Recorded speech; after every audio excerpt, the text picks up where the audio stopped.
to my tutorial on a few of the basic Redstone Gates and Circuits. Today we'll be going through OR, NOR, and NAND, XOR, XNOR, NOR latches, T flip-flops, D flip-flops, and clocks. In the full list or full collage of videos, I'll be going through a total of 25 gates or circuits, and so you can just click on which one you want to go to. And so basically, in this video I'll be using a key for each type of block, what they represent. The blue will represent an input, so like what will be the input of the block, and the redstone and the red block will be the output. So this will be the input block, and this would be the output block, and black blocks will just represent blocks inside the circuit. Okay, so now this actually kind of represents our first circuit, which is an OR gate, which looks like this. Let's pick up those. So let's say we power this. That turns on when one of the inputs is on.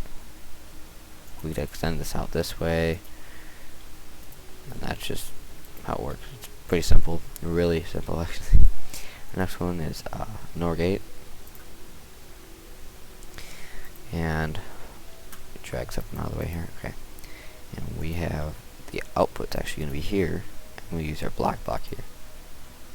And so we set this, and this is just inverting the output of this. So instead of it going out on top, it's turning on when this is off. Turning off when that is on, I should say. Let's put redstone there, and let's see that turn off, and there.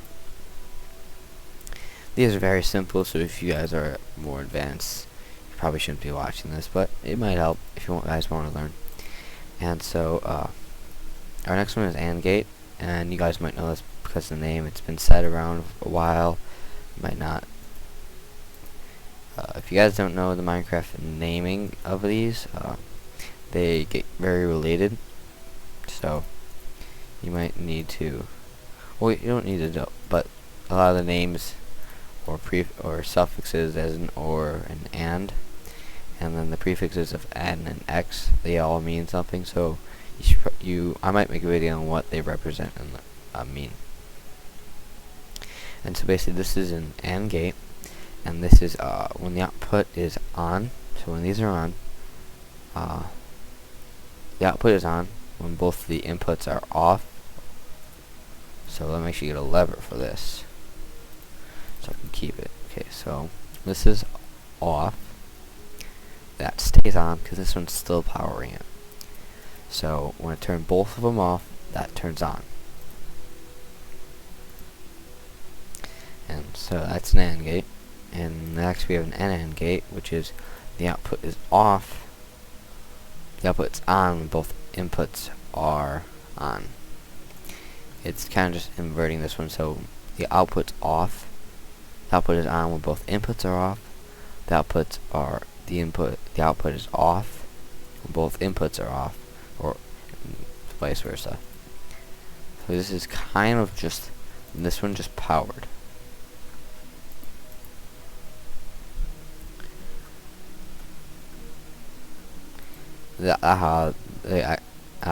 This AND was also just the AND gate, just in the output is inverted. Next we have an XOR gate, which might look complicated to you, but it's actually very simple once you look at it. So as in, I used my just blocks to represent blocks to be used. Let's go like this. This is not there. And I'll set my torches there, and there. And there's just lots of torches in this. That's why it might look confusing. So basically, the output, which will be right here, is on when the torch behind it or opposite of it is off. So it depends on which one you turn off. So if I turn this one on, this will turn off. If I turn this one on, this will turn off. There are a few ways of building all of these too, but this is just the way I build it. And now we're in XNOR. As you see, we have our prefixes and suffixes there. And so this might even look more confusing, but it just has 3 more outputs. And I wish I had some. Okay, so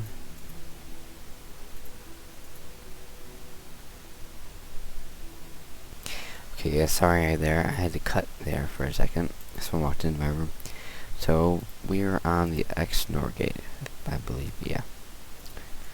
And so basically what we're doing is taking this and inverting the output, or kind of inverting the output and adding 2 more.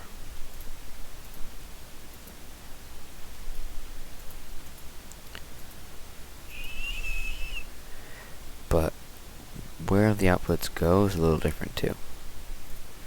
What we have it doing is going on top of this block, which has another torch on it. But instead of having the 1 output, we have 1, 2, and 3.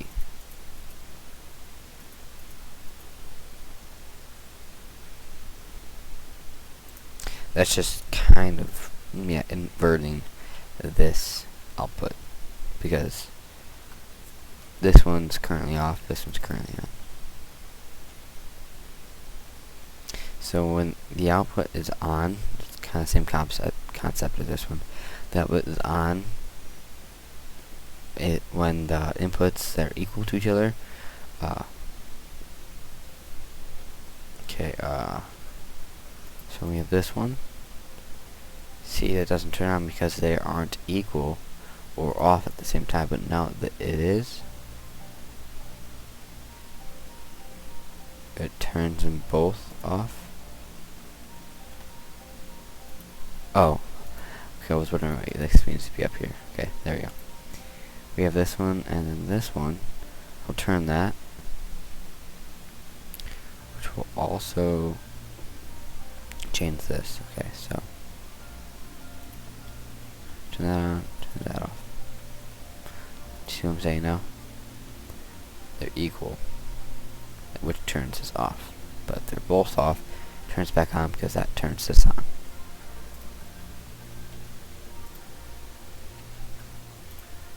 Next we have an NOR Latch. This also might be recognized, but the output can be different. You can either have it like this, or with 2 inputs and have like this. This, I think, is how it goes. And it depends which one you set first. So if you want it like that, you can have it like that. Like this, you can have it like that.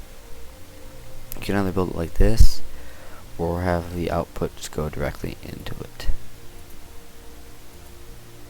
I'll build this one first.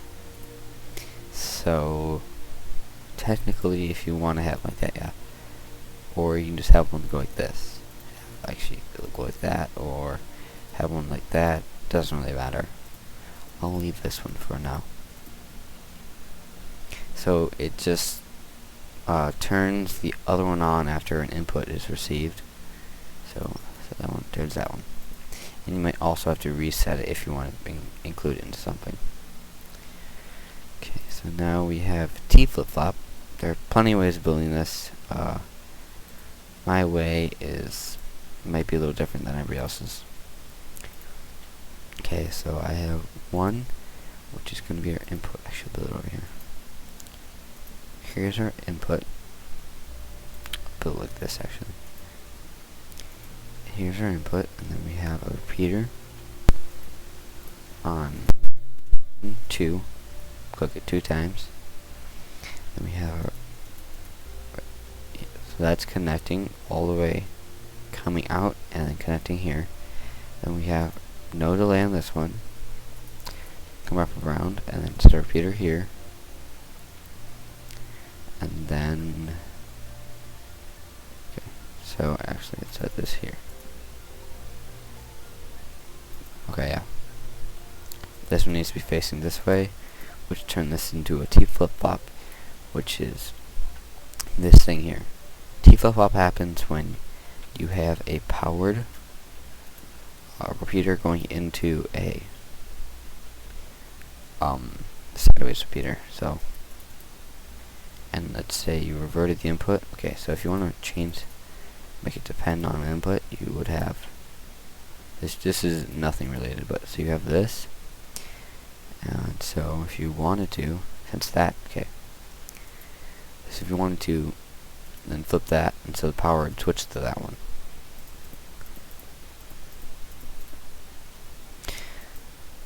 A better description of what T-flip-flop does, it acts as a toggle.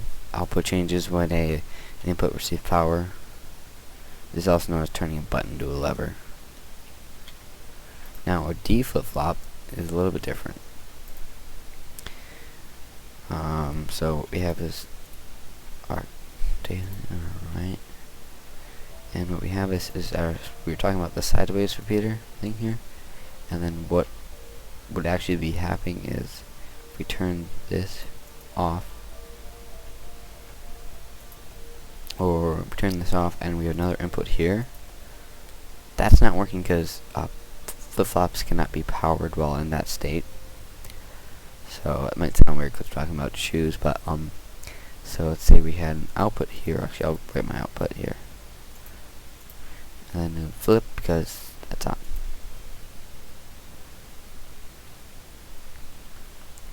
Okay, we've gone through 7 of the 10, or 9 of the 10 right now.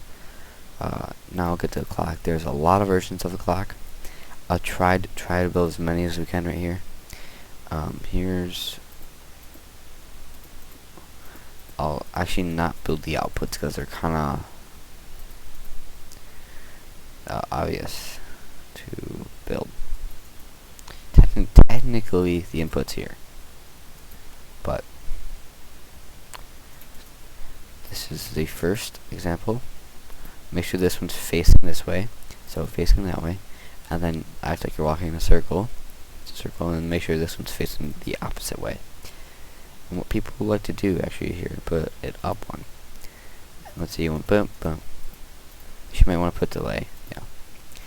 So there's actually a restriction on what things can receive. So if it's like another repeater, you're gonna have to set it to 2. I think it might be actually 1. If you click it once, it might be good. See, and now we click that, or we can just use a button to set it. Set that and then grab it back. That's 1 clock. I'll turn it off so it doesn't lag. Okay, there's 1 clock. Here's another that you might have seen.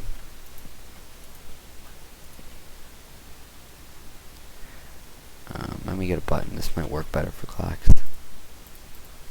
Okay, so set my input. No. Oops. Okay, as I said, I might set it so it doesn't go super duper fast.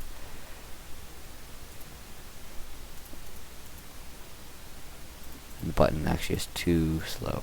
There we go. I see it just goes around circles. And here's another one. This might be a little inconvenient to use, but it is another version of it. I mean, I guess if you need to use it for something, you could. That's why we have it. No, we have a black block that's used. Past it, we have this one right here, and this is going into one, and it's going like this, and output will be here. These have no delay on them, so let's set our inputs. Watch. Okay, well, if you want to know what's going on here, see what's happening? Okay, while you power this one, I'll get a lever so you can see it longer. Okay, so while this, okay, what this does, I'll make it delay longer too. Oops. Okay. Okay. This is doing it before that was pushed. Actually, yeah. This is powered right here. So it's going through this one, back to this block, which is being powered, and then this block powers this dust right here, which goes back and continues loop.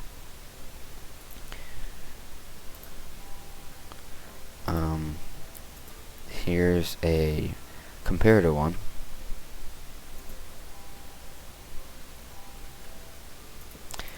It must be in subtraction mode, see? So, and make sure you know to do this. Okay. And then 1, 2, and have it going to the side, so it keeps subtracting and going around. We have this lever on the back. That's a toggleable one. Toggleable, I should say. One, and that's a very good one that a lot of people use, actually. There are a few big ones that people use. If you guys have actually one that you guys use, it will greatly be appreciated if you post like a link to them. So here's our first 10, I believe. So there's 1, 2, 3, 4, 5, 6, 8, and this is our locks. So 10, 9, 8, 7, 6, 5, 4, 3, 2, 1. So this has been the first part of our 2-part series of our